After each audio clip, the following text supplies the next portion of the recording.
बड़ों से गुणात्मक रूप में अलग होता है।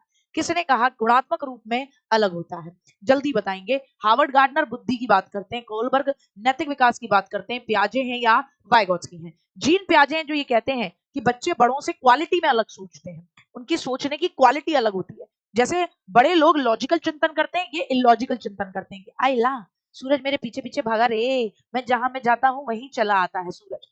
निम्न में से मध्य बाल्यावस्था यानी मिडिल चाइल्डहुड की अवधि का कौन सा प्रमाण चिन्ह होगा? बताएंगे मिडिल चाइल्डहुड का। बताएंगे पेशीय कौशल और समग्र शारीरिक वृद्धि का तेजी से विकास। मध्य बाल्यावस्था में बच्चे की शारीरिक वृद्धि तेजी से होती है क्या? तुम ये बताओ भैया। और पेशीय कौशल भी तेजी से विकास, वैज्ञानिक तर्क और अमूर्त रूप से सोचने की क्षमता का विकास, प्रतीकात्मक खेल खेलना शुरू करेगा, या तर्क संगत विचारों का विकास जो कि प्राकृतिक रूप से मूर्त होंगे। अब भैया बताओ तुम्हें मध्य बाल्यावस्था किशोरावस्था से पहले पहले तो 11 से पहले तो अमूर्त चिंतन तो कर ही नहीं पाएगा, तो काट दो भैया, क्योंकि 11 से पहले पहले ये तो करेगा नहीं, ये तो क्लियर हो गया।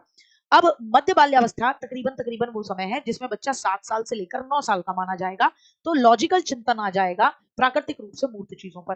प्रतीकात्मक खेल बच्चा जब 2 से लेकर 5 साल तक का होता तो मानते, यानी अर्ली चाइल्डहुड में देखने को मिलता, इसमें अर्ली चाइल्डहुड। और देखो भैया मध्य बाल्यावस्था में मैंने आपको बताया है कि शारीरिक विकास जो होता है वो तेज नहीं होता है, क्या हो जाता है, बल्कि आप ये कहोगे बल्कि मध्य बाल्यावस्था में शारीरिक विकास थम जाता है, रुक जाता है, होता ही नहीं है। माँ बाप कहते हैं क्या बात है, पैसा बचा रहा है। जीन पियाजे के अकॉर्डिंग बच्चे जो फोर्थ स्टेज है कॉन्क्रीट से ऊपर जाकर फॉर्मल ऑपरेशनल यानी अमूर्त संक्रियात्मक अवस्था में बच्चे क्या करते हैं? भैया संरक्षण वर्गीकरण श्रेणीबद्धता करने में सक्षम नहीं होते। अरे 4 बार हो जाएंगे, कब हो जाएंगे? मूर्त में ही हो जाएंगे, मूर्त संक्रियात्मक में ही हो जाएंगे। अमूर्त की तो क्या चल रही है, मूर्त में ही हो गए। तो ये कह रहे हैं नहीं, ये बात गलत है भैया, काट दो। प्रतीकात्मक और सांकेतिक खेलों में भाग लेना शुरू कर देते हैं। अरे भैया ये प्री ऑपरेशनल में करता है, जब बच्चा 2 से लेकर 7 साल का है तभी शुरू कर दिया। परिकल्पित निगमनात्मक तर्क, हाइपोथेटिकल डिडक्शन और प्रतिगिप्ति चिंतन अपनी सोच पर सोच करना शुरू कर देते हैं, ये है अमूर्त चिंतन। बच्चा केंद्रीकरण और अनुत्क्रमण सोच से आबद्ध है, इरिवर्सिबिलिटी रिवर्स नहीं करना जानता। और क्या है, बच्चा केंद्रीकरण करता है, ये भी प्री ऑपरेशनल में। किसमें? प्री ऑपरेशनल में है, यानी पूर्व संक्रियात्मक में है ये बेटा जी। ठीक सब आ जाइए। आए लॉरेंस कोलबर्ग के नैतिक विकास के सिद्धांत के अकॉर्डिंग व्यक्ति किस लेवल में, ध्यान से सुनना, कल गलती कर रहे थे कोलबर्ग में, बच्चा किस लेवल में है जब वो विश्वास करता है कि वर्तमान सामाजिक प्रणाली को सक्रियता पूर्वक बनाए रखने में धनात्मक मानवीय संबंध और सामाजिक वर्ग सुरक्षित रहता है? किस लेवल पर बच्चा ये मानता है? किस लेवल पर बच्चा ये मानता है? जल्दी से बताएंगे और मुझे 1 मिनट का समय देंगे, कहीं नहीं जाएंगे, तब तक शेयर करो क्लास को।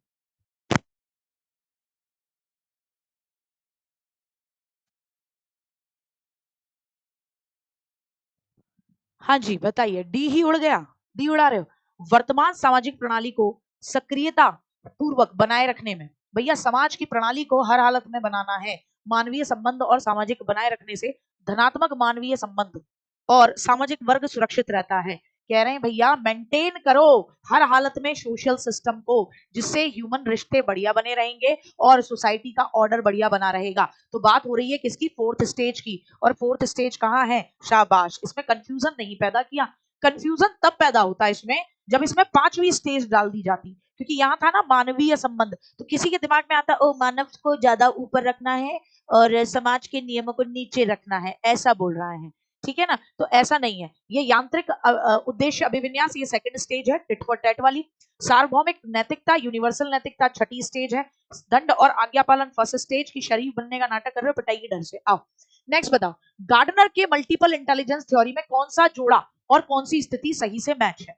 भाषिक, भाषाई कौन होगा बताओ, किसके अंदर भाषाई बुद्धि होगी? है भाभी जी वाले में होगी, तो सेल्समैन में होगी। किसमें? तो ये लिख देते हैं सेल्समैन में होगी। बॉडीली काइनेस्थेटिक शारीरिक गति किसमें बढ़िया होगी? जो खिलाड़ी होगा उसमें होगी, तो एथलेटिक में बढ़िया होगी। स्पैटियल स्थानिक यानी उसका विजुअल परस्पेक्शन आपसे हमसे बिल्कुल अलग होगा, हम जो देखते हैं उससे अलग देखता होगा, तो मूर्तिकार में होगी, तो क्या कहोगे? स्कल्प्टर में होगी। ठीक है। इंट्रापर्सनल खुद के बारे में जानता है, तो मनोवैज्ञानिक होगा। कौन होगा? मनोवैज्ञानिक होगा। तो भैया मैचिंग है ही नहीं, हमने खुद ही ने मैच कर ली, यहीं पे हम ही ने खुद ने मैच कर लिया, ऐसा कोई ऑप्शन था नहीं, ऐसा कोई ऑप्शन था नहीं। तो इसको आप 1 2 3 4 करके अगर करते हो तो मैच मारो, पहले का बना 4, पहले का क्या बना 4, बी का बना आपका एथलेटिक, बी का बना 2, स्पेटियल का बना 1 और हो गया 4 3 2 1 तुम्हारा उत्तर हो जाता। क्या हो जाता? 4 3 2 1 तुम्हारा उत्तर हो जाता। अब लेकिन यहाँ पूछ रहे हैं कि बताओ कौन सा सही से मैच है, तो एक ही सही से मैच है, तुमने लगा दिया बी और काम खत्म हो गया। क्या कर दिया? बी। हाँ, सही पूछा है ना, हम कह रहे हैं भैया सही से मैच भी तो करवा रहे थे। अगर मैचिंग होती 4-2-1-3 हो जाता, सही से मैच केवल बी है इस समय पे। आ जाए। ये देखकर कि उनका पुत्र रवि पढ़ने में बहुत इंटरेस्ट लेता है और 3 साल की आयु में ही पढ़ लेता है, उसके मम्मी पापा ने बहुत सी किताबें उसको लाकर दे दी कि ले रवि तू बहुत बढ़िया पढ़ता है, ले बेटा कॉपी किताब और ले और पढ़ाई कर। अपने मम्मी पापा के प्रोत्साहन से रवि की पढ़ने की क्षमता अपनी आयु से कहीं अधिक आगे है, क्योंकि पढ़ने में मजा आता है, मम्मी पापा ने किताबें दी तो पढ़ने की स्पीड, समझने की स्पीड ज्यादा है। ये उदाहरण किस चीज को बता रहा है? कि विकास किसी निर्धारित मार्ग का अनुसरण नहीं करता, कि विकास प्रॉक्सिमोडिस्टल है, कि विकास सिफेलोकॉर्डल है, कि विकास हेरिडिटी और एनवायरमेंट के बीच अंतःक्रिया का परिणाम है। हालांकि इसमें विकास की एनवायरमेंट को बहुत ज्यादा प्रमोट कर रहे हैं कि एनवायरमेंटल ग्रोथ देखो विकास की कि कितना ज्यादा सपोर्ट किया जा रहा है। भैया पढ़ पा रहा है क्योंकि माहौल में ना। निम्नलिखित कथनों में से कौन सा कथन सामाजिकरण के बारे में सही है? कौन सा स्टेटमेंट सामाजिकरण के बारे में, सोशलाइजेशन के बारे में सही है? संस्कृतियों में सामाजिकरण का तरीका सभी में सेम होता है? सभी में सामाजिकरण का तरीका सेम होता है? हर संस्कृति में नहीं यार भाई, हर संस्कृति में सामाजिकरण का तरीका सेम नहीं होता। सामाजिकरण एक जटिल प्रोसेस है जिसमें कई संस्थान बच्चों के जीवन में अलग अलग समय अवस्थाओं पर प्रभाव डालते हैं। तो सामाजिकरण एक जटिल प्रोसेस है जिसमें कई संस्थान आएंगे, जैसे परिवार भी है, मीडिया भी है और पुलिस भी है, सब आएंगे और बच्चों के जीवन में अलग अलग समय पर अलग अलग अवस्थाओं पर प्रभाव डालेंगे, बिल्कुल डालेंगे। एक बच्चे ने कल परसों में एक वो भेजा था, पता नहीं किसका था, जिसका भी हो। तो भैया याद रखना, सोशलाइजेशन के लिए मीडिया परिवार को छोड़कर सभी द्वितीयक हैं। परिवार, पास पड़ोस ये प्राइमरी है, बाकी सब सेकेंडरी है, बाकी सब सेकेंडरी है। ठीक है, मीडिया और परिवार सामाजिकरण के द्वितीयक संस्थान है नहीं, परिवार प्राइमरी है, मीडिया सेकेंडरी है भैया। ठीक है ना, आ जाओ भैया नेक्स्ट। बच्चे दुनिया को लेकर अपनी समझ को सक्रिय रूप से बनाते हैं, ये किसने कहा? तो भैया ये कहा जीन पियाजे ने कि बच्चे नन्हे वैज्ञानिक हैं और दुनिया को लेकर, नन्हे वैज्ञानिक हैं और दुनिया को लेकर अपनी समझ को खुद बनाते हैं। बच्चे क्या हैं? तो भैया नन्हे वैज्ञानिक दुनिया को लेकर अपनी समझ को खुद बनाते हैं। किसी एक पहेली के टुकड़ों को जोड़ते समय मीठी अपनी क्रियाओं को निर्देशित करने के लिए मौखिकीकरण कर रही है, खुद से बोल बोल कर काम कर रही है कि ये टुकड़ा यहाँ लगेगा, अच्छा ये तो फिक्स नहीं हो रहा, इसकी तो पूंछ निकल रही है, इसको किधर लगाना है, इसको इधर लगाना है। तो ऐसे, तो किसी एक पहेली के टुकड़ों को जोड़ते समय मीठी अपने आप को बोल बोल कर खुद को क्या कर रही है? निर्देशित कर रही है। तो खुद को निर्देशित करने से संबोधित भाषा के इस प्रयोग को किस रूप में वाइगॉट्स्की सामने लगते हैं? इसको वाइगॉट्स्की प्राइवेट स्पीच कहते हैं। क्या कहते हैं? Private speech. और प्याजे इसे ईगोसेंट्रिक स्पीच कहते हैं और प्याजे इसे यूजलेस मानते हैं। प्याजे इसे क्या मानते हैं? यूजलेस, बेकार का, और कहते हैं इसे हतोत्साहित करो। लेकिन वाइगॉट्स्की इसे प्राइवेट स्पीच, निजवाक कहते हैं और कहते हैं कि इसे क्या करो? इसे प्रोत्साहित करो। क्या करो? इसे प्रोत्साहित करो। ठीक है। सोशल स्पीच क्या है? समाज से जीरो से लेकर 2 वर्ष तक बच्चा क्या करता है? सोशल स्पीच करता है। बच्चे को पता ही नहीं होता, बच्चा दूसरे से बात करता है, समाज से बात करता है, हाव भाव से करता है। जैसे वी रही हूँ करता हूँ, आप उसकी तरफ देखोगे नहीं ना, यूं करेगा, पूरा मुंह एकदम सामने रख देगा, फिर कहेगा ये चाहिए। ठीक है ना, तो फिर ऐसे करके मांगेगा। तो ये क्या कहलाएगा? ये सोशल स्पीच कहलाएगी कि एक आध शब्द हो गए या हाव भाव से बच्चा कम्युनिकेट कर रहा है। लेकिन खुद को जब अपने आप को निर्देशित करता है तो उसे आप बोलते हो प्राइवेट स्पीच। आगे आएंगे लॉरेंस कोलबर्ग, अगेन कोलबर्ग भैया है, बहुत ध्यान से बताना है। ठीक है ना, अभी बताती हूँ श्वेता। लॉरेंस कोलबर्ग के नैतिक सिद्धांत के अकॉर्डिंग नैतिकता विकास क्रम के किस लेवल पर व्यक्ति व्यक्ति कानून और सामाजिक स्वीकृति की परवाह किए बगैर, बाढ़ में गया कानून, बाढ़ में गया समाज, बिना किसी कार्य को आत्म परवाह किए बिना किसी काम को आत्म अनुभूति द्वारा खुद से निर्धारित करता है और उचित ठहराता है। भाड़ में गया समाज, खुद से निर्धारित करना और उचित ठहराना। सामाजिक अनुबंधन, सार्वभौमिक नैतिकता, सामाजिक व्यवस्था तो आपकी कन्वेंशनल में है और इसमें समाज ही सब कुछ होता है। कन्वेंशनल लेवल है, पारंपरिक चरण है, चौथी स्टेज है भैया। इसे बोलोगे स्वयं के विवेक से निर्धारित करना, तो यूनिवर्सल इथिकल ओरिएंटेशन। छठी स्टेज है जिसमें बच्चा क्या कहेंगे? छठी स्टेज जिसमें बच्चा पोस्ट कन्वेंशनल में आता है।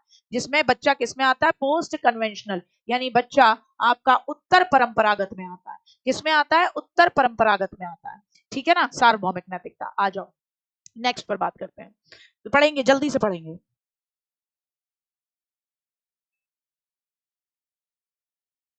एक प्रगतिशील कक्षा में अध्यापक बच्चों को समूहों में काम देकर कोऑर्डिनेशन कोऑर्डिनेटेड लर्निंग, कार्य संपादन के लिए सुसाध्य करता है।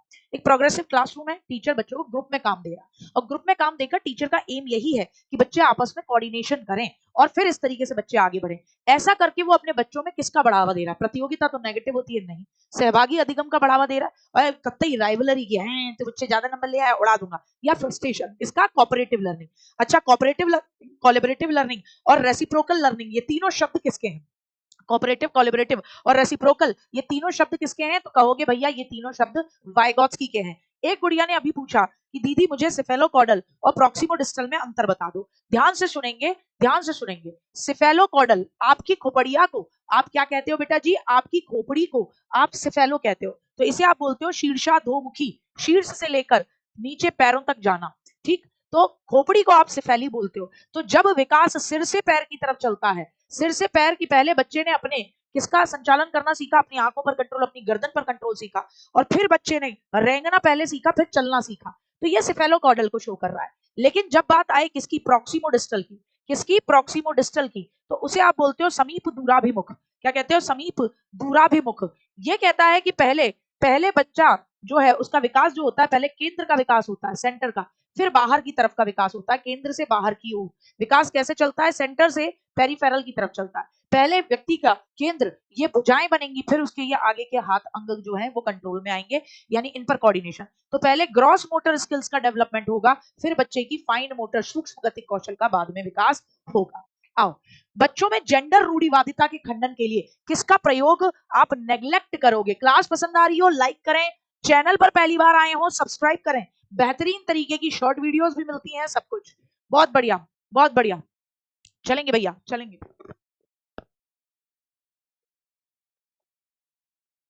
लॉक करना चाहते हो, तोड़ना चाहते हो, क्या नहीं करना? अदर जेंडर के बच्चों के साथ कंबाइंड प्रैक्टिस कराना, इससे तो और बढ़िया। दूसरे जेंडर लड़की या लड़कों के साथ में कर रही हैं तो इससे तो रूढ़िवादिता का खंडन होगा। हमें तो बताना है क्या नहीं करना। रूढ़िवादिता गतिविधियों से जुड़े वयस्कों से अनावरण, जो गैर रूढ़िवादी सोच से या एक्टिविटी से जुड़े हैं, ऐसे बड़े लोगों के साथ एक्टिविटीज करना, ये भी मदद करेगा। लड़कियां कला में अच्छी होती हैं और लड़के गणित में बेस्ट होते हैं, ऐसी उक्तियों का प्रयोग करना, यही नहीं करना। यार ये लड़कियों तुम मैथ्स में अच्छी नहीं हो सकती, तुम तो ड्राइंग बनाओ, ड्राइंग, ये बेकार होता है, ठीक है ना। कुंठा होती है फ्रस्ट्रेशन। जैसे बताती हूँ कुंठा क्या होती है, कि यही सारी चीजें पहले ही पढ़ चुके हैं हम, कईयों बार हमने सीख ली है, लेकिन कुछ बच्चे ऐसे हैं जिन्होंने बिल्कुल शुरुआत से क्लास नहीं ली, अंतिम समय पर आए, और जब वो बिल्कुल बेसिक वाली बात पूछे तो टीचर को जो फ्रस्ट्रेशन आती है ना, मेरे को नहीं दूसरों को जो आती है उसको कहते हैं कुंठा, वो होती है फ्रस्ट्रेशन। तो कुंठा या फ्रस्ट्रेशन नेगेटिव शब्द होता है, यानी जब आप कुछ चीज करना चाहते हो हासिल, लेकिन आप उसको हासिल नहीं कर पाते, तो आपको फ्रस्ट्रेशन पैदा होती है। क्या पैदा होती है? फ्रस्ट्रेशन। अच्छा, एक अध्यापक को अपनी क्लास में इंडिविजुअल डिफरेंसेस को पोषित नहीं करना चाहिए। मतलब मैं अपनी क्लासेस में तुम्हारे इंडिविजुअल डिफरेंसेस को साइड में रख दूं, तुम कहो दीदी नहीं हमने अभी अभी आपका है ना चैनल देखा, तो हम तो अभी अभी आए दीदी, तो हमको भी बताओ। तो मैं कहता हूँ मैं मेरी गलती है, 4 दिन पहले आ गया एकदम भाग के, तो चलिए यहाँ से। तो मेरे को व्यक्तिगत विभिन्नताओं को पोषित नहीं करना चाहिए। बोले आप अपनी जो भी, हर बच्चा हर तरीके से सोचता है ना, तो बोले ये तो गलत हो जाएगा अगर मैं तुम्हारी व्यक्तिगत विभिन्नताओं को पोषित नहीं कर रही हूँ, सब समान हो ही नहीं सकते। प्रगतिशील शिक्षण का उद्देश्य, काफी सारे टक्के लगा दे, अंदर की तरफ कर दो इसे, वरना सोता हाँ तो गिर जाएगा, ऐसे नहीं छोड़ना, टक्के को लगा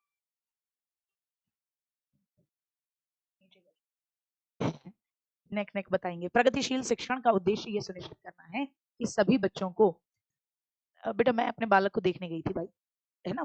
प्रगतिशील शिक्षण का उद्देश्य ये सुनिश्चित करना है कि सभी बच्चों को एक रूपी तरीके से निर्देश दिए जाएं। सबको एक तरीके से निर्देश दिए जाएं, मानक विधि का प्रयोग गलत, तो क्या कहेंगे? ए और आर दोनों गलत हैं। आगे बढ़ेंगे भैया नेक्स्ट पर। एनईपी 2020 के आकलन के बारे में बच्चों के लिए किस तरीके का प्रगति पत्र होना चाहिए, किस तरीके का रिपोर्ट कार्ड होना चाहिए, किस तरीके का रिपोर्ट कार्ड होना चाहिए, बताएंगे, जल्दी से बताएंगे, जल्दी से बताएंगे। तो किस तरीके का रिपोर्ट कार्ड होना चाहिए एनईपी 2020 के अंदर बच्चों का? ऐसा रिपोर्ट कार्ड जिसमें बच्चों के प्रदर्शन को अन्यों की तुलना, दूसरे बच्चों की तुलना में आप उसको देख पाओ कि भैया कंपैरिजन करके किसका बढ़िया मामला है। वर्ष पर्यंत पेपर और पेंसिल, मतलब पूरे साल भर पेन पेपर पेंसिल वाला, उसके आधार पर 360 डिग्री का बहुआयामी, जिसमें बच्चे के कॉग्निटिव, अफेक्टिव और साइकोमोटर तीनों तीनों का मामला हो सके। कॉग्निटिव, अफेक्टिव और साइकोमोटर तीनों डोमेन को चेक किया जा सके। कहां पर आलोचनात्मक सोच का मूल्यांकन हो रहा है, जल्दी से बताएंगे। कहां पर लग रहा है, कहां पर लग रहा है कि आलोचनात्मक सोच का मूल्यांकन हो रहा है? किधर लग रहा है कि क्रिटिकल थिंकिंग, क्रिटिकल थिंकिंग का मामला बेहतरीन तरीके से हो रहा है कि बच्चा ना आलोचनात्मक चिंतन कर रहा है। ये से फॉर्मूला क्या है, a प्लस बी के होल स्क्वायर का फॉर्मूला ज्ञान का मामला है, मीथेन का रासायनिक सूत्र रटने का मामला है। भैया भोजन की कमी के विभिन्न कारण क्या हो सकते हैं, हिमनद के निक्षेपण को क्या कहा जाता है, अगेन ये ज्ञान का मामला है। भैया भोजन की कमी के कारण क्या हो सकते हैं, यहाँ पर बच्चा क्रिटिकल थिंकिंग करेगा कि ओ ये कारण हो सकता है, वो कारण हो सकता है। समावेशन से मतलब है कि लर्निंग कठिनाइयां महसूस करने वाले बच्चे मुख्य धारा स्कूल से पृथक रूप से सीखे। बोल रहे हैं समावेशन का मतलब है कि जिन बच्चों को लर्निंग में प्रॉब्लम आए वो जो बाकी बच्चे मुख्य धारा में पढ़ रहे हैं, जैसे आप मुख्य धारा के बच्चों, आप वंचित वर्ग से नहीं आते, तो भैया आपको बिल्कुल अलग से पढ़ाया जाए, उन बच्चों को आपसे बिल्कुल अलग, तो भैया आपसे बिल्कुल अलग पढ़ाएं किसी को और उसे समावेशन कह दें, तो ये तो अपने आप में बहुत ही गलत हो जाएगा अगर आप उसे समावेशन कह दो। इस तरीके की रणनीति लर्निंग डिफिकल्टी महसूस करने वाले बच्चों को समाज में पार्टिसिपेट करने में मदद करेगी। लगता है क्या? मुझे नहीं लगता कि ये सही है कि इस तरीके से आप बच्चों को अलग कर दो और फिर कहो वो समाज में पार्टिसिपेट करेगा। कैसे पार्टिसिपेट कर सकता है? एक सामाजिक रचनात्मक क्लास में ज्ञान के क्या क्या सोर्सेस हैं, कैसे ज्ञान मिलेगा? सामाजिक रचनात्मक क्लास है, अखबार से, सहपाठी, किताबों से, लोक कथाओं से, किससे मिलेगा भाई? तो कैसी क्लास है? याद रखना, सामाजिक रचनावादी, लोगों से बातचीत करना, समाज से इंटरेक्शन ज्यादा बढ़िया, लोक कथाओं को लो, सहपाठियों को लो। पहले तो देखो कोई ऐसा ऑप्शन है जिसमें दूसरा और चौथा हो, नहीं है ऐसा, दूसरा और चौथा नहीं है, तो पहला भी ले लो, पहला, दूसरा और चौथा, ये देखो कहीं पर भी दिख रहे हो, पहला, दूसरा, चौथा, ये देखो कहीं पर भी दिख रहे हो भैया, किताबें भी दे रखी हैं। फिर डी ऑप्शन दे रखा है, तो सबको लेना पड़ेगा, अलोंग विद टेक्स्ट बुक लेना पड़ेगा। क्या लेना पड़ेगा? अलोंग विद टेक्स्ट बुक सबको लेना पड़ेगा, वरना सबसे बेहतर, क्योंकि सामाजिक रचनावादी है तो समाज के साथ इंटरेक्शन करके सीख रहा है बच्चा, तो सहपाठी और लोक कथाएं बढ़िया था, पर दूसरा और चौथा ये ऑप्शन कहीं थे ही नहीं। फिर हमने देखा कि भैया फिर तो अखबार में भी कोई बुराई नहीं है, ले लो, और फिर हमें पाठ्य पुस्तक भी नहीं छोड़नी थी, तो कुल मिलाकर फिर हमने ये सारे ले लिए। क्या ले लिए? सारे ले लिए, ऐसा नहीं है कि आप इसको छोड़ सकते हो। फिर आ जाओ भैया, आ जाओ, आ जाओ। अधिगमकर्ताओं की एक्टिव इन्वॉल्वमेंस के लिए क्या जरूरी है? आप चाहते हो कि आपके बच्चे ना एक्टिवली इन्वॉल्व, क्या हो? एक्टिवली इन्वॉल्व हो। तो एक्टिवली इन्वॉल्व होने के लिए क्या जरूरी है? पूछताछ और क्वेश्चनिंग। हाँ, आप मुझसे पूछ रहे हो, मैं आपसे पूछ रही हूँ, आप मुझसे क्वेश्चन कर रहे हो, मैं आपसे क्वेश्चन कर रही हूँ, तो इसका मतलब बच्चा एक्टिवली पार्टिसिपेट कर रहा है। बताऊंगी रेसिप्रोकल, तसल्ली रखो, तसल्ली रखो, रेसिप्रोकल बताऊंगी। तो क्या बोलेंगे? एक्टिवली पार्टिसिपेट कर रहा है, बिल्कुल। तुमसे कह दूं कि जो मैंने बताया वही अंतिम है, माहिष्मति का शासन रट मारो, ये बेकार है मामला। संप्रयोग और चिंतनशीलता, जो तुमने सीखा तुम उसे अप्लाई करो, चिंतनशील रहो, बिल्कुल। बहस और चर्चा करो, दूसरे को छोड़कर सारे ले लो, दूसरे को छोड़कर सारे ले लो, तो पहला, तीसरा और चौथा तुम्हारा उत्तर है, पहला, तीसरा, चौथा तुम्हारा उत्तर निकल कर आ गया भैया। तो बहुत बढ़िया। आओ, विकास की प्रक्रिया की क्या विशेषता है? विकास की प्रक्रिया होती है, क्या विशेषताएं होती है भैया बताओ? विकास की प्रक्रिया की क्या विशेषता है? ये प्रक्रिया बचपन तक सीमित है। अच्छा, बचपन तक सीमित रहती है, उसके बाद तुम्हारा विकास रुक गया था? है, मुझे तो लगता है कि ऐसा तो नहीं होता, जीवन भर चलने वाली है, बिल्कुल। इसकी शुरुआत जन्म के समय होती है। अच्छा, उससे पहले पेट में विकास नहीं हो रहा था तुम्हारा? पेट में भी तो विकास हो रहा था, है, तुम बन रहे थे एकदम ही धनुर्धारी अर्जुन की संतान, ठीक है ना, उड़ा दो। इसकी शुरुआत गर्भधारण के समय होती है, जी बिल्कुल, दूसरा और चौथा सही है। देखो कहाँ है? ऑप्शन नंबर डी सही बढ़ जाता है। बहुत शानदार, बहुत शानदार। आओ भैया, एक टीचर के रूप में आपका मानना है कि वातावरण का विकास पर निरंतर प्रभाव पड़ता है। आप क्या मानते हो कि भैया एनवायरमेंट का बहुत बड़ा असर पड़ता है? किस पर पड़ता है? वातावरण पर। इस मान्यता के अकॉर्डिंग आपका पॉइंट ऑफ व्यू क्या है? एनवायरमेंट को बहुत इंपॉर्टेंट मानते हो आप? देखो साहब, बच्चों को किसी भी समय सहायता मदद दोगे आप, क्योंकि जीवन की अनुकूल परिस्थितियों की मदद से बच्चे शुरुआत के नकारात्मक अनुभवों से बाहर निकल आएंगे। आप बदलाव को बढ़ावा देने के उद्देश्य से दिए गए अनुभवों को महत्वपूर्ण नहीं मानोगे। आप कहोगे अरे अनुभव कोई महत्वपूर्ण नहीं होते, अरे बहुत महत्वपूर्ण। इस तथ्य पर विश्वास करोगे कि वो बच्चे जो किसी गुणधर्म जैसे मौखिक कौशल में प्रवीण या कमतर हैं, यानी बोलने में जो बहुत या तो स्मार्ट है या बहुत कम है, वो आगे के चरणों में भी ऐसे ही रहेंगे, इन पे काम ही मत करो। ये बोलने में बहुत तेज है, आगे भी ऐसे ही रहेगा, ये बेकार है, ये आगे भी ऐसा रहेगा, नहीं साहब। जीवन के पहले के कुछ वर्षों में हुई प्रबल नेगेटिव घटनाओं से बाद में उबरा नहीं जा सकता है। आप ये नहीं मानोगे, आप कहोगे कि भैया आप हर समय, क्योंकि आप मानते हो वातावरण का बहुत प्रभाव पड़ता है, हर समय बच्चे की मदद करोगे, क्योंकि जीवन की अनुकूल परिस्थितियों की मदद से बच्चे शुरुआत के नेगेटिव अनुभवों से एक बार को क्या हो सकते हैं? उभर सकते हैं। आप मदद दोगे तो अच्छे तरीके से। सुभिक्षा हमेशा अपनी क्लास में नए अन्वेषण, नए प्रयोग, नए खेल और अलग अलग तरीके की व्यवहारिक गतिविधियों के माध्यम से बच्चों को नया नया ज्ञान का निर्माण, सृजन करने का अवसर देती है। तो किस तरीके की कक्षा है? इतना सब कुछ नया नया नया नया दे रही है मैडम कि बच्चे नए तरीके से ज्ञान का निर्माण करें, रटे नहीं, तो कैसी क्लास है उसकी? उसकी क्लास है प्रोग्रेसिव क्लास, जिसमें बच्चे के इंटरेस्ट को ध्यान में रखा जाता है, जिसे आप क्या बोलते हो, बाल केंद्रित बोलते हो। टीचर सेंट्रिक नहीं है, नियंत्रित भी नहीं है, बच्चा नए से सीख रहा है। व्यवहारवादी भी नहीं है कि टीचर कह रहा है मैं तो सारे व्यवहार बदल सकता हूँ, नहीं साहब आ जाओ। टीचर को बच्चों की आईक्यू मापने के लिए आईक्यू की मानकीकृत परीक्षाओं का इस्तेमाल करना चाहिए। मुझे तुम्हारा आईक्यू मापना है तो मैं कतई एकदम मानकीकृत स्टैंडर्ड आईक्यू क्वेश्चन लेकर आऊं। तुम्हें लगता है ऐसे भी पता लग जाता है आईक्यू? तुम्हारे व्यवहार से, तुम्हारे बर्ताव से, तुम्हारे प्रश्नों से, तुम्हारे जवाब से भी, है ना, तुम्हारे क्वेश्चन को डील करने के तरीके से। तो क्या मानकीकृत परीक्षाओं का इस्तेमाल करके आईक्यू पता लगेगा? मुझे नहीं। बुद्धि लब्धि में जो अंक प्राप्त होगा उससे टीचर को बच्चों के एकेडमिक प्रदर्शन और भविष्य में सफलता की भविष्यवाणी करने में मदद मिलेगी।